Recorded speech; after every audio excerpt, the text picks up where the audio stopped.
Hello everyone, welcome to Neha ma'am online classes. जैसा कि हम क्लास 10 के क्वाड्रेटिक इक्वेशन चैप्टर की इंपॉर्टेंट वर्ड प्रॉब्लम्स कर रहे हैं, है ना। और उसी के अकॉर्डिंग हम आज एक्सरसाइज 4.3 का क्वेश्चन नंबर 9 ले रहे हैं, which is very very important question. बहुत बार एग्जाम्स में आता है, बच्चों को बहुत टफ भी लगता है क्योंकि इसकी थोड़ी सी लैंग्वेज जो है वो थोड़ी अलग है, कॉन्सेप्ट भी थोड़ा सा डिफरेंट है इसमें, है ना। क्या है, look at this question. Two water taps together can fill a tank in 9 3/8 hours, and the tap of larger diameter takes 10 hours less than the smaller one to fill the tank separately. Find the time in which each tap can separately fill the tank. क्या है question में बताऊं आपको एक बार कि दो water taps हैं जिनको एक टैंक फिल करना है ना। there is a tank और दो वाटर टैप्स आपके इसमें लगे हुए हैं, ठीक है।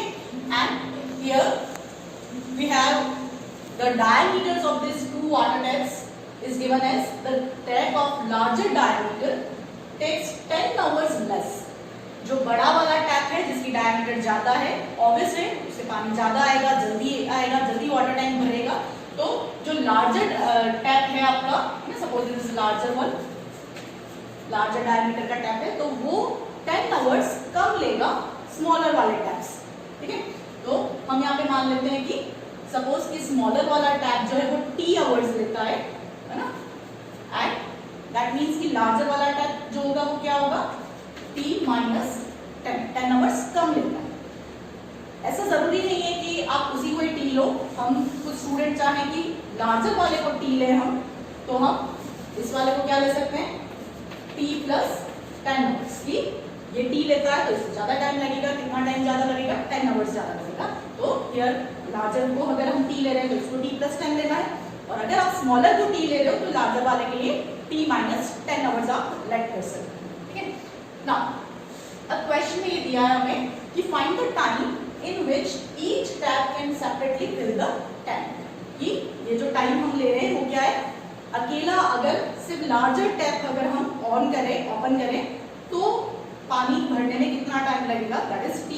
और इसी तरह से अगर हम स्मॉलर टैप ओपन करें सिंपली, है ना, लार्जर को बंद कर दिया, सिंपल ओनली हम स्मॉलर वाले को ओपन करके चल रहे हैं, तो t प्लस 10 आवर्स इसको लगते हैं। तो हमें यहाँ पे t की वैल्यू निकालनी। नाउ ये जो टैंक फिल करने का टाइम है और वॉल्यूम जो वाटर का इसमें फिल होगा, वो दोनों क्या है, इनवर्सली रिलेटेड होते हैं, है ना। तो अगर सिंपली मैं एक एग्जाम्पल लेके बताऊं कि सपोज आपके पास V वॉल्यूम है टैंक का, और इस V वॉल्यूम को फिल होने में आपको 2 आवर्स का टाइम लगता है सपोज, ठीक है। तो अगर आपसे पूछा जाए कि 1 आवर में, है ना, पूरा टैंक जो है जिसका वॉल्यूम V है वो अगर 2 घंटे में 2 आवर्स में पूरा कंप्लीटली फिल होता है, तो 1 आवर में कितना टाइम फिल होगा। सिंपली आप बोलोगे कि अगर 2 आवर्स में पूरा फिल होता है तो 1 आवर में आधा फिल होगा, यानी कि V/2 वॉल्यूम उसका फिल होगा। सिमिलरली अगर हम बोले कि 4 आवर्स में अगर V वॉल्यूम पूरा फिल होता है टैंक का, तो 1 आवर में कितना फिल होगा हमारे पास, 1/4, है ना, that means V/4 volume fill होगा। तो सेम उसी पैटर्न से हमारे पास यहाँ पर भी इसी को यूज करना है कि अगर हमारे पास t आवर्स में V वॉल्यूम इस टैंक का है सपोज, है ना, और लार्जर वाला टैंक अगर t आवर्स में V वॉल्यूम फिल कर रहा है, तो 1 आवर में हम इसका वॉल्यूम कितना लेंगे, V/t वॉल्यूम फिल करेगा, है ना। और इसी तरह से हम यहाँ पर लेंगे कि जो स्मॉलर वाला है वो t प्लस 10 आवर्स में V वॉल्यूम पूरे टैंक को फिल कर रहा है। अगर अकेला अपन ने इसको बोला है तो 1 आवर में ये अकेला स्मॉलर वाला जो टैप है वो कितना वॉल्यूम फिल करेगा, V/t प्लस 10, ठीक है। तो दिस इज न्यू टर्म जिसको आपको थोड़ा सा ध्यान रखना है कि ये इनवर्स रिलेशन में है। तो हम क्या करेंगे, यहाँ पर 1 आवर के लिए क्या लेंगे, V/t, और ऐसे स्मॉलर टैप के लिए लेंगे हम 1 आवर में V/t plus 10। Now the main thing, ये 9 3/8 आवर्स जो दिया है आपको, what is that, 2 water taps together can fill a tank in 9 3/8 hours. मतलब अगर हम दोनों टैप्स को एक साथ ऑन कर दें तो ये 9 3/8 आवर्स में फिल होगा। अब दिख रहा है कि 9 3/8 ये आपका मिक्स फ्रैक्शन में है, इसको अगर हम कन्वर्ट करें इम्प्रॉपर फ्रैक्शन है, तो दिस इज 75/8 आवर्स। ठीक है, तो यहाँ पर हमारे पास इक्वेशन बनाने के लिए क्या टर्म आएगी कि 1 आवर में अगर दोनों साथ में खोल रहे हैं तो 1 आवर में ये इतना फिल करेगा, 1 आवर में साथ में ये इतना फिल करेगा, यानी दोनों का सम जो होगा उसके अकॉर्डिंग ये 1 आवर में कितना फिल करेगा, V/75/8। ठीक है, तो यहाँ पर इक्वेशन बनाने का मेथड ये होगा कि this plus this is equals to this.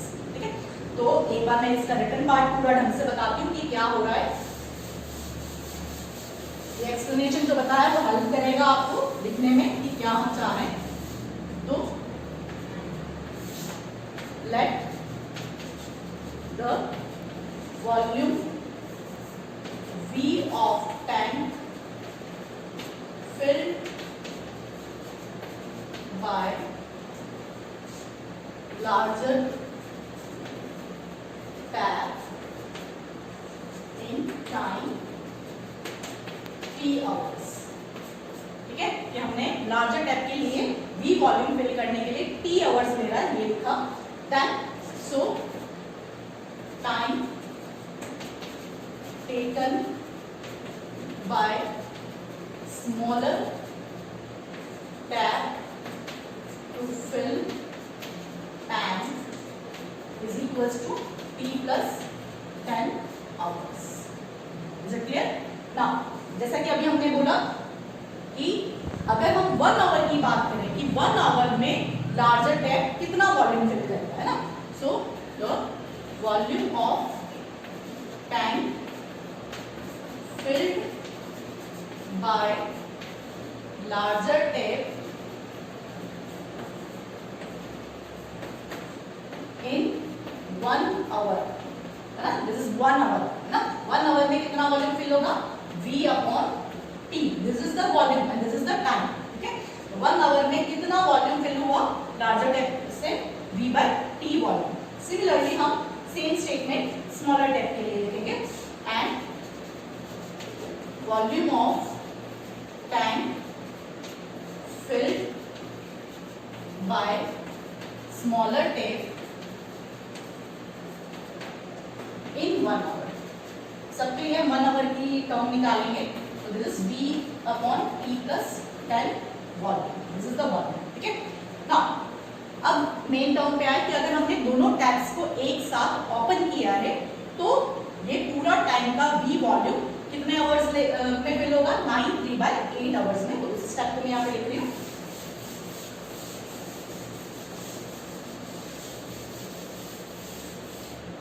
So time taken by both taps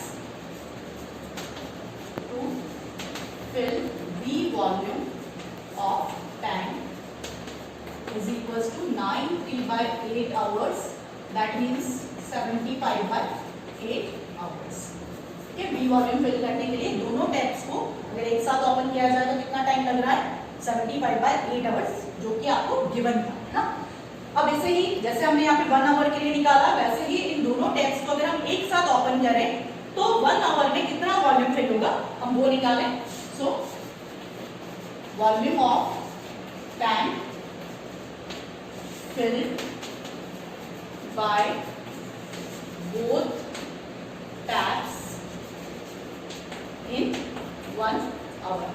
1 hour में दोनों एक साथ कितना वॉल्यूम फिल करेंगे, that is V this time। So this is V/75/8। This is the important step, ना। आपको 75/8 V नहीं लिखना है ना। टाइम वाला जो टर्म है वो हमारे पास डिनोमिनेटर में आ रहा है, तो ये हो जाएगा आपके पास 8/75। ओके, तो 8V/75 आपके पास वॉल्यूम फिल होगा। Now for making this equation के हिसाब से हम देखें कि हमारे पास फर्स्ट जो स्मॉलर लार्जर टेप है वो 1 आवर में कितना वॉल्यूम फिल कर रहा है, V/T। ऐसे ही जो स्मॉलर टेप है वो कितना वॉल्यूम फिल कर रहा है, V/T/10। और दोनों मिलाकर यहाँ पे सम का साइन लगाया प्लस का, दैट मींस दोनों मिलाकर 1 आवर में कितना वॉल्यूम फिल करेंगे, that is this one, that is 8v/75. Now अगर हम v कॉमन निकाल के कट कर दें तो हमारे पास ये सिंगल एक वेरिएबल की इक्वेशन बनेगी, दैट इज t. तो इसको अगर आप सिंप्लीफाइड फॉर्म में लिखोगे तो एक क्वाड्रेटिक इक्वेशन बनेगी जो कि t वेरिएबल में होगी ना. तो लेट्स डू. अब हमारे पास इक्वेशन क्या आ रही है, 1/t plus 1/t plus 10 and that is 8/75. अब सिंपली हमें इसे सॉल्व करना है. अब कैसे सॉल्व करेंगे हम, टेक द एलसीएम. दोनों ही फैक्टर्स आपके पास इसमें एलसीएम में होंगे and this is t plus 10 plus t ना, ये वाली term and here it is 8/75. Now again on solving, this is 2t plus 10 and here it is upon t and t plus 10 and here it is 8/75. Again on cross multiplication, 75 2t plus 10 and that is equals to 8t and t plus 10. Now solve this. This is 150 t plus 750 equals to 8t square plus 80. देखो यहाँ पे 8t square आ गया आपके पास, मतलब quadratic form में बन गई है हमारे पास.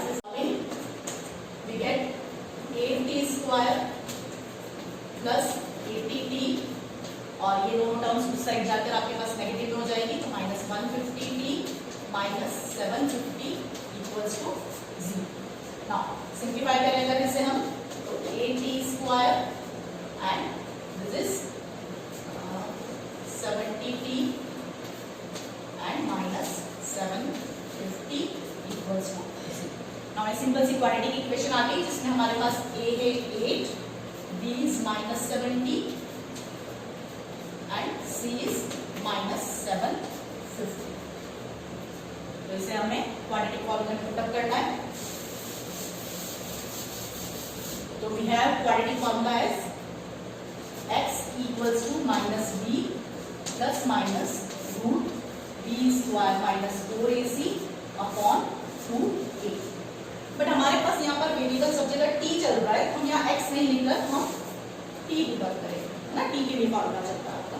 सो we have t equals to -b that is minus of -70 plus minus root -70 का square minus 4 a is 8 and c is again -750 and here it is 2a that is 2 into 8 आपके पास आ जाएगा.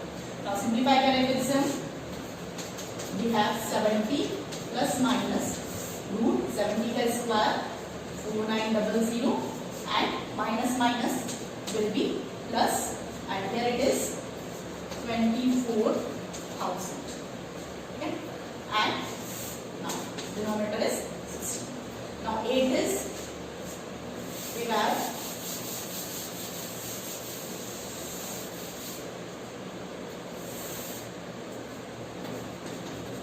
so 70 plus minus this is 289 and